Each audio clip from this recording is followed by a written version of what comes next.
தற்குறித்தனமாக பொன்மொழிகளை உருவாக்கியவர் ஈவே ராமசாமி. பொய் சொல்வதற்கே பிறந்த கும்பலுங்க அது. பொய் சொல்வதற்கே பிறந்த கும்பல் அது. பிறவிலேயே அந்த மரபு அணுவிலே அது இருக்கு. சொல்ல வைத்தவன் ஆரிய பிராமணன், வடக்கே இருந்து வந்தவன். தமிழுக்கும் தமிழருக்கும் தமிழ் மண்ணுக்கும் அவர்களுக்கும் தொடர்பில்லை. இன்றைக்கு பெரும்பாலும் குறுக்கல்களாக கருவறையில் உள்ளவர்கள் எல்லாம் தமிழ் இனத்திலே இருந்து தங்களை பிராமணர்களாக மாற்றிக்கொண்டவர்கள். உனக்கு என்ன தெரியும் திருவள்ளுவர் பத்தி? எங்க திருவள்ளுவருக்கு பேர் சூட்டவும் காவி உடை போடவும் அவருக்கு ஒரு பட்டம் கொடுக்கவும் நீ யார்? அக்ரஹாரத்து பிராமணன் எவனும் கோயில் கருவறையில் உள்ள குருக்கள் வீட்டில் பெண் எடுக்க மாட்டான், பெண் கொடுக்க மாட்டான். சேரன் செங்குட்டுவன் அந்த ஆரிய மன்னர்களை வீழ்த்தி அவர்கள் கனக விசேதன் தலையிலே கல்லை கொண்டு வந்து கண்ணகிக்கு சிலை எடுத்தான் என்று காப்பியம் இருக்கிறது நமக்கு. எனவே அவர்கள் போரிட வந்தால் விரட்டி வெற்றி பெற்றிருப்பார்கள். ஆன்மீகத்தை தந்திரமாக பயன்படுத்தி காலப்போக்கில் நம்மை அடிமையாக்கிவிட்டார்கள். நீ செய்த முன் ஜென்மத்தில் செய்த நல்வினை தீவினைக்கு ஏற்ப இப்பொழுது நீ சூத்திரனா பிறந்திருக்கிற, ஐசியனா பிறந்திருக்கிற, இன்னும் சண்டாளனா பிறந்திருக்கிற என்பது சனாதனம். மரியாதையா நடந்துக்க. எங்கள் திருவள்ளுவரை இழிவுபடுத்தி விட்டாய் ரவி, ஆர்.என். ரவி, எங்கள் பேராசான், எங்கள் ஞானி திருவள்ளுவரை நீ இழிவுபடுத்தி விட்டாய். திருச்செந்தூர் திருமுருகன் குடமுழுக்கு தமிழ் வழியில், தமிழர் ஆன்மீக வழியில் நடைபெற வேண்டும் என்ற கோரிக்கைக்காக நடைபெறும் இந்த கூட்டத்தில், திருச்செந்தூரில் நடைபெறும் இந்த சிறப்புமிக்க எழுச்சிமிக்க கூட்டத்தில் நிறைவுரையாற்ற வருகை புரிந்திருக்கும் நாம் தமிழர் கட்சியின் எழுச்சி நாயகர் செந்தமிழன் சீமான் அவர்களே, இங்கே சிறப்பாக உரையாற்றி அமர்ந்திருக்கக்கூடிய தெய்வத்தமிழ் பேரவை ஆன்மீக சான்றோர்களே, நாம் தமிழர் கட்சியினுடைய பொறுப்பாளர்களே, குழுமியிருக்கும் பெருமக்களே, நண்பர்களே, தம்பிகளே, தங்கைகளே, இன உணர்வாளர்களே, இந்த கூட்டத்தில், இந்த மேடையில் பதாகையில் ஒரு முழக்கம் போட்டிருக்கிறார்கள். திருமுருகப் பெருமானுக்கு தீந்தமிழில் குடமுழுக்கு, இல்லையேல் திராவிடத்துக்கு தலைமுழுக்கு. அப்படிதான் நான் படித்தேன். அது வேற வரி எழுதியிருக்கு, என் மனசு அதுதான் சொன்னுச்சு. திருமுருகப் பெருமானுக்கு செந்தமிழில் குடமுழுக்கு, இல்லையேல் திராவிடத்துக்கு தலைமுழுக்கு என்று நம்முடைய தமிழ் மக்கள் உறுதி எடுக்க வேண்டும். இப்போ தமிழில் அர்ச்சனை என்று சொல்வது ஏதோ தமிழ் ஒரு தேசிய இனத்தின் தாய்மொழி, அந்த மாநிலத்தில் அந்த தாய்மொழியில் அர்ச்சனை இருப்பதுதானே ஜனநாயகம் என்ற அளவில் புரிந்து கொள்ளக்கூடாது. தமிழ் பன்முகப்பட்ட மொழி. அது மெய்யியல் மொழி, இலக்கிய மொழி, ஆன்மீக மொழி. தமிழில் உள்ள ஆன்மீக ஆய்வு போல் சமஸ்கிருதத்தில் இல்லை என்பார்கள் கற்றறிந்த பெரியோர்கள்.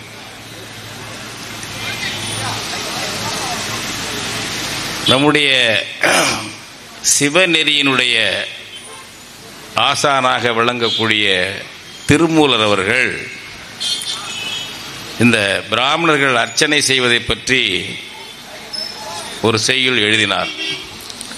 பேர் கொண்ட பார்ப்பான் பிரான் தன்னை அர்ச்சித்தால் போர் கொண்ட மன்னருக்கு பொல்லாத நோயாம், பார் கொண்ட மக்களுக்கு பஞ்சமும் பிணியுமாம், சீர்கொண்ட நந்தி தெரிந்து உரைத்தானே.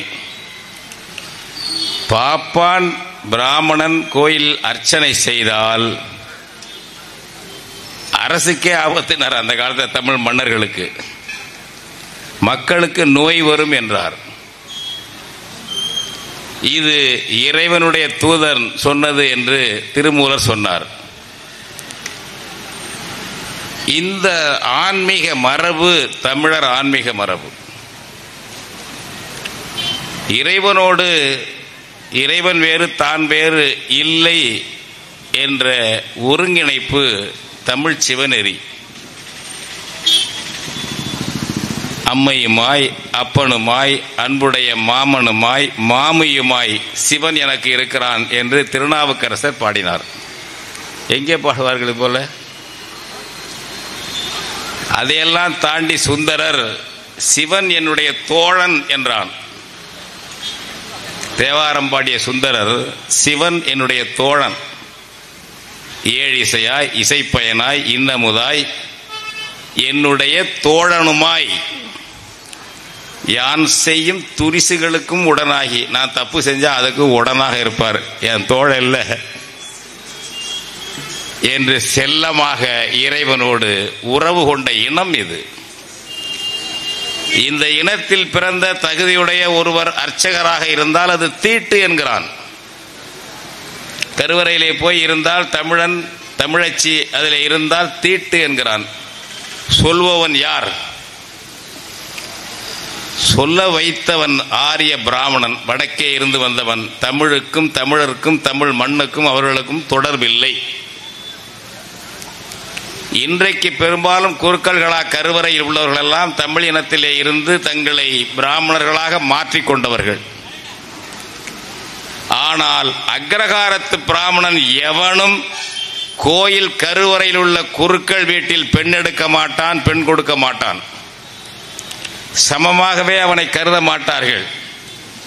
தமிழர்களிலிருந்து மாறிய ஒரு கூட்டம் அது. அங்கே போய் மாறிய கூட்டம். இந்த கோத்திரம் சொல்றோம்லமா, எந்த கோத்திரமாவது கங்கை சமவெளியை சார்ந்த கோத்திரத்தில் உள்ள பிராமணனுக்கு எந்த கருவறை குருக்களும் சொந்தக்காரன் அல்ல. பெண் கொடுத்தல் பெண் எடுத்தல் செய்யவே மாட்டான். அவன் அந்த பிராமண வகுப்பில் இழிவானவன். குருக்கள் எல்லாம் இவனெல்லாம் தாண்டி தவ்வி உழுவுறான். தமிழ் அர்ச்சனை பண்ணக்கூடாது என்று பிழைப்புக்காக.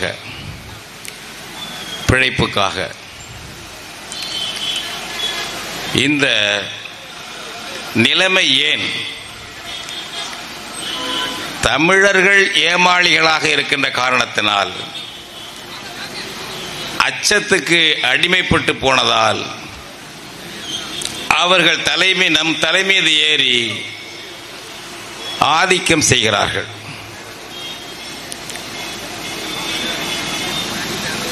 ஒரு குடமுழுக்கு வருகிற ஜூலை 7ஆம் நாள் திருச்செந்தூர் திருமுருகனுக்கு குடமுழுக்கு.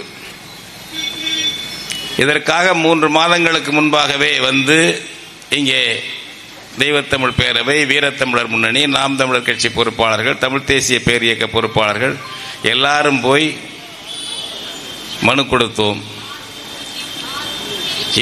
இந்து சமய அறநிலையத்துறை துணை ஆணையர், இணை ஆணையர், அதன் பிறகு மறுநாள் அம்மா சத்யபாமா அவர்கள் தலைமையிலே தூத்துக்குடி போய் மாவட்ட ஆட்சியரிடமும் மனு கொடுத்தார்கள். முன்னேற்பாடாக செய்தோம். இப்பொழுது இன்று மீண்டும் இந்த கோரிக்கையை வைக்கிறோம். 7ஆம் தேதி வரை தொடர் போராட்டங்களை நடத்த வேண்டும். மக்களிடம் பரப்புரை செய்ய வேண்டும். இந்த பகுதியிலும் செய்ய வேண்டும், எல்லா பகுதியிலும் செய்ய வேண்டும். இது பற்றி அரசு ஏன் ஒன்றும் வாயை திறக்கவில்லை? ஏனென்றால் சாதாரண பக்தர்கள் இதை கேட்க மாட்டார்கள். அரசியல்வாதிகள் சில பேர் தமிழ் தேசியர்கள் தூண்டி விடுகிறார்கள். அவர்களை போலீஸை வைத்து சமாளித்துக் கொள்ளலாம் என்பதுதான் இவர்களுடைய ஆட்சியாளருடைய திட்டம். ஒவ்வொருவரும் நாம் எண்ணி பார்க்க வேண்டும். இப்ப ஆந்திரத்திலே தெலுங்கு மொழியிலே அவர்கள் அர்ச்சனை செய்வதற்கு வாய்ப்பு இருக்காது. அது அவ்வளவு பழமையான மொழி என்ற நிலையோ அல்லது ஆன்மீக மொழியாவோ இல்லாமல் இருக்கலாம். நமக்கு பிரச்சனை இல்லை. கர்நாடகத்திலே கேரளாவிலே இப்படி இருக்கலாம். நீ சமஸ்கிருதத்தில் பண்ணிட்டு போ. எங்களுக்கு சமஸ்கிருதம் என்பது தீங்கு, தமிழை அழிக்க வந்தது, தமிழன் தமிழச்சியை அடிமைப்படுத்த வந்தது. உன்னுடைய சமஸ்கிருதம் தோன்றுவதற்கு முன்னால் பல்லாயிரம் ஆண்டுகளுக்கு முன்னால் வளர்ச்சியடைந்த செம்மொழி, இலக்கியம் கொண்ட மொழி எங்கள் தமிழ். சமஸ்கிருதம் யாருக்கு தாய்மொழி? இங்கே கேட்டார்கள், யாருக்கு தாய்மொழி? எவனுக்கு தாய்மொழி இல்லை. 2011 மக்கள் தொகை கணக்கெடுப்பில் ஒப்புக்கு சில பேர் சொல்லியிருக்காங்க, இந்தியா முழுக்க 24,000 பேர் எங்கள் தாய்மொழி சமஸ்கிருதம் என்று. அன்னைக்கு கிட்டத்தட்ட 130 கோடி மக்கள் தொகை இந்தியாவிலே, இப்போ 146 கோடி சொல்றாங்க. அந்த 130 கோடி மக்கள் தொகையில் 24,000 பேருக்கு தாய்மொழி சமஸ்கிருதம். எங்க இருக்கான்னு தெரியாது. பூத கண்ணாடி போட்டு தேடினாலும் அவன் கிடைக்க மாட்டான். அவனுடைய மொழி இங்க ஆட்டி படைக்கிறது. அப்படி என்றால் என்ன அர்த்தம்? தமிழர்கள் ஆரியனுக்கு அடிமையாக இருக்கிறோம். அந்த ஆரியன் படையெடுத்து நம்முடைய ராஜராஜ சோழனோடு, ராஜேந்திர சோழனோடு, பாண்டிய மன்னர்களோடு போரிட்டிருந்தால் விரட்டி அடித்திருப்பார்கள். பழைய காலத்திலே பாண்டிய நெடுஞ்செழியன் ஆரிய படையை விரட்டி விரட்டி அடித்தவன் என்று பட்டம் உண்டு அவனுக்கு. சேரன் செங்குட்டுவன் அந்த ஆரிய மன்னர்களை வீழ்த்தி அவர்கள் கனக விஷய தன் தலையிலே கல்லை கொண்டு வந்து கண்ணகிக்கு சிலை எடுத்தான் என்று காப்பியம் இருக்கிறது நமக்கு. எனவே அவர்கள் போரிட வந்தால் விரட்டி வெற்றி பெற்றிருப்பார்கள். ஆன்மீகத்தை தந்திரமாக பயன்படுத்தி காலப்போக்கில் நம்மை அடிமையாக்கிவிட்டார்கள். இந்த ஆரிய அடிமைத்தனத்திலிருந்து விடுதலை செய்வதற்காக நாங்கள் வந்திருக்கிறோம் என்று சொல்லக்கூடிய திராவிடம் அவனுக்கு வசதியாக ஒரு வாய்ப்பை கொடுத்தது. கோயிலுக்கே போகாதே, சாமி கும்பிடாதே, கடவுள் ஏற்பும் கடவுள் மறுப்பும் அவரவர் உரிமை. கோயிலுக்கு போகலாம், போகாம இருக்கலாம். கோயிலுக்கு போவதே மானங்கெட்டத்தனம் என்று சொன்ன நபர் ஈவே ராமசாமி. கடவுளை கற்பித்தவன் முட்டாள், கடவுளை பரப்பியவன் அயோக்கியன், கடவுளை வணங்குபவன் காட்டுமிராண்டி என்று சமூக அறிவியலுக்கு புறம்பாக தற்குறித்தனமாக பொன்மொழிகளை உருவாக்கியவர் ஈவே ராமசாமி. கடவுளை ஏற்பவனும் அறிவாளிதான், கடவுளை மறுப்பவனும் அறிவாளிதான். மக்கள் விருப்பம், மக்கள் தேர்வது. அதிலே போய் ஒன்றும் சொல்ல வேண்டாம். அன்சைன்டிபிக், அதான் அறிவியலுக்கு, சமூக அறிவியலுக்கு முற்றிலும் புறம்பான முரட்டுத்தனமான ரெண்டுங்கெட்டான் கருத்துக்களை சொன்ன நபர் ஈவேரா. அது அவனுக்கு அக்ரஹாரத்துக்காரனுக்கு வசதியா போயிடுச்சு. தமிழர்கள் தமிழச்சிய கோயிலுக்கு வராதுன்னு தடுத்துட்டான் அந்த ஆளு. நம்ம ஏகபோகம்தான், நமக்கு அடிமையா உள்ள பக்தர்களை வைத்துக் கொண்டு நாம ஏகபோக அரசு செய்வோம் என்று அவன் செய்து கொண்டிருக்கிறான். இப்பொழுதுதான் எல்லா துறையிலும் தமிழ் தேசியம் எழுச்சி பெற்று வருகின்ற இந்த நிலையில்தான் ஆன்மீகத்திலும் தமிழ் தேசியமே, தமிழ் தேசிய ஆன்மீகமே இருக்க வேண்டும். தமிழே தலைமொழியாக, வழிபாட்டு மொழியாக இருக்க வேண்டும். தகுதியுள்ள தமிழனும் தமிழச்சியும் அர்ச்சகர்களாக இருக்க வேண்டும் என்று இந்த தமிழ் தேசியம் வீறு கொண்டு இந்த முழக்கங்களை சொல்லி வருகிறது. இங்கே சத்யபாமா அம்மா ஒரு பெண்மணி அவர்கள் எல்லா கோயில் குடமுழுக்கும் போயிடுவாங்க. போராட்டம் நாங்கள் எல்லாம் ஊக்கப்படுத்துகிறோம். பெண் அர்ச்சகர்களையும் போடு என்கிறோம். என்ன தப்பு இது?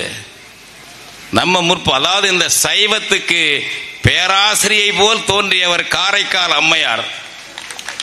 காரைக்கால் அம்மையாரை விட்டுவிட்டால் சைவத்துக்கு வரலாறு தொடக்கம் இருக்காது, ஞாபகம் வச்சுக்கோங்க. பெரிய ஞானி. அப்படிப்பட்ட இனம் நம்முடைய தமிழ் இனம். ஆண் பெண் 2 பேருக்கும் சமத்துவம் கொடுத்த இனம், சம பங்கு இருக்கிறது. நாமளா கொடுக்கறது இல்லை, அன்பளிப்பா. அவர் உரிமை, ஆணுக்கும் பெண்ணுக்கும் சம உரிமை, ஆன்மீகத்திலும் சம உரிமைதான்.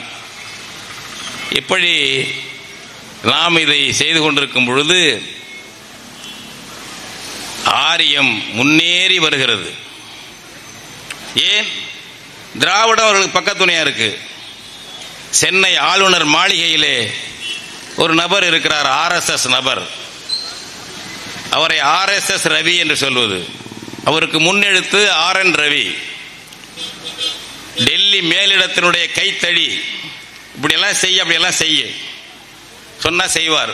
மோடி சொல்லுவார், திருவள்ளுவர் பெரிய பெரிய கவிஞர், பெரிய ஞானி, இந்தியாவுக்கே முதல் ஞானி என்று மோடி சொல்லுவார். அப்படி மோடி சொன்னால் ஆபத்து இருக்கிறது என்று தமிழன் தமிழச்சி புரிஞ்சுக்கணும். அவர் நேரா வரமாட்டாரு. அவர் கைத்தடி இருக்குல்ல RSS ரவி, அதை விட்டு போன வாரம் என்ன நடக்கிறீங்களா, திருவள்ளுவர் மிகப்பெரிய பழமையான பாரதத்தின் சனாதனி சொன்னாரா இல்லையா? சனாதனி, சனாதனி என்ன? ஆதியும் அந்தமும் இல்லாதது சனாதனம்ங்கிறான் அவன். தோற்றமும் இல்லை, மறைவும் இல்லை, நிரந்தரமா இருக்கும். எது எது இருக்கு? கர்ம வினை எப்படி இருக்கும், வர்ணாசிரமம் அப்படி இருக்கும், நிரந்தரம். அதான் சனாதனம்.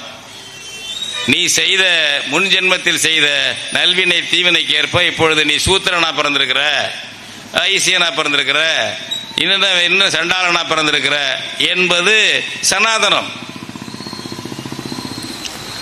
இந்த சனாதனம் பிறப்போக்கும் எல்லா உயிரும் என்று சொன்ன பேராசான் திருவள்ளுவர் சனாதனி என்கிறான். திராவிட முகாமிலிருந்து இதற்கு எதிர்ப்பில்லை.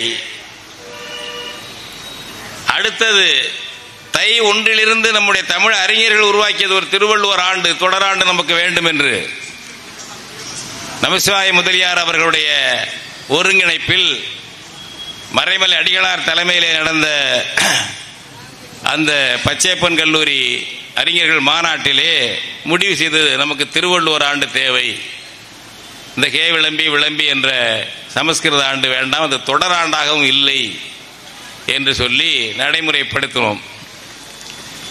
அது தவறுங்கிறார் இந்த ரவி. நீ யாருங்கிற? திருவள்ளுவர் ஆண்டு அதெல்லாம் கிடையாது, இது வேற. வைகாசி மாதம் அனுஷத்தில் திருவள்ளுவர் பிறந்தார். ஏதோ ஒரு ஜாதக குறிப்பு ரவியினுடைய மாமா கிட்ட இருக்கிறது மாதிரி. எவ்வளவு ஃப்ராடு பாருங்க. பொய் சொல்வதற்கே பிறந்த கும்பலுங்க அது. பொய் சொல்வதற்கே பிறந்த கும்பல் அது. பிறவிலேயே அந்த மரபு அணுவிலே அது இருக்கு. உனக்கு என்ன தெரியும் திருவள்ளுவர் பத்தி? எங்க திருவள்ளுவருக்கு பேர் சூட்டவும் காவி உடை போடவும் அவருக்கு ஒரு பட்டம் கொடுக்கவும் நீ யார்? மரியாதையா நடந்துக்க. எங்கள் திருவள்ளுவரை இழிவுபடுத்தி விட்டாய் ரவி, RN ரவி. எங்கள் பேராசான், எங்கள் ஞானி திருவள்ளுவரை நீ இழிவுபடுத்தி விட்டாய், அவமானப்படுத்தி விட்டாய். சனாதனி என்று எங்கள் திருவள்ளுவரை சொல்லி நீ இழிவுபடுத்தி விட்டாய். உன்மேல் சட்டப்படி வழக்கு போட வேண்டும் ரவியின் மேல. ஏன் எங்களுடைய மரபுகளை, எங்க ஞானிகளை, எங்க சான்றோர்களை எல்லாம் தொடர்ந்து இழிவுபடுத்துற ரவி? டெல்லியில் கொடுத்த வேலை இதுதான். இதற்கு